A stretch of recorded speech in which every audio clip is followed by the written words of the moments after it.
गइल नवरातर तू कौल माता रानी के। आ गइल नवरातर तू गोहराला दुर्गा मैया के। ओ भैया जी माता का सुमिरन कर जइहा। आ गइल नवरातर तू दिल से कौल पूजा ना। आवत बाड़ी देखा शेरा वाली मैया ना। ओ भैया जी दिल से पूजा त कर जइहा। नवरातर आ गइल अवतारी देवी मैया ना। नवरातर आ गइल आ गइली देवी मैया ना।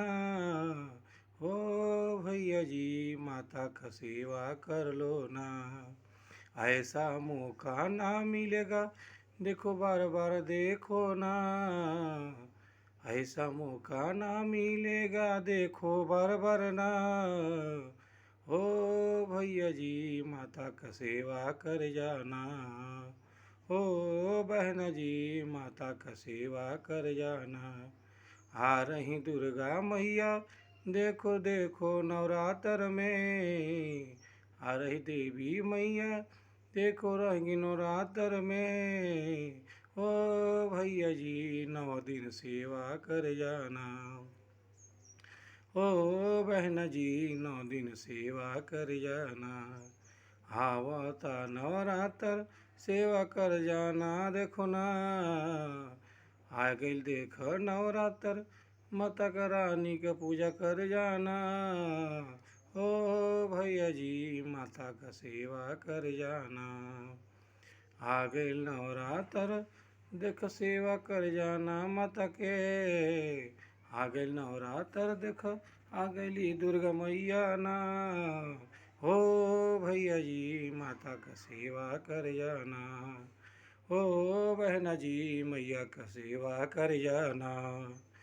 आइल बा नवरात्र माता का सेवा कर जाना। आ गइल नवरात्र देवी मैया के सेवा कर जाना। ओ भैया जी माता का सेवा कर जाना। थाली सजाओ फूल सजाओ हार लेके आओ ना। ओ भैया जी माता का सेवा कर जाना। ओ बहना जी माता का सेवा कर जाना। माता का अड़हुल का फूल लेके आना ना। मैया को रो शोभे लाल फूल अड़हुल का। ओ बहना जी थोड़ा फूल माता को चढ़ा जाना।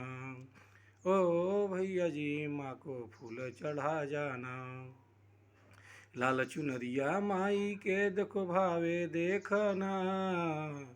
ओ बहना जी माता का सेवा कर जाना। ओ बहना जी मैया का सेवा कर जाना।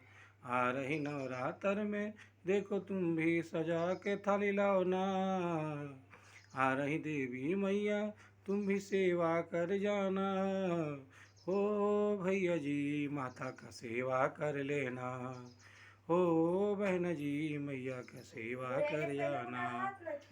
ओ बहना जी माता का सेवा कर जाना। ओ बहना जी मैया का सेवा कर जाना।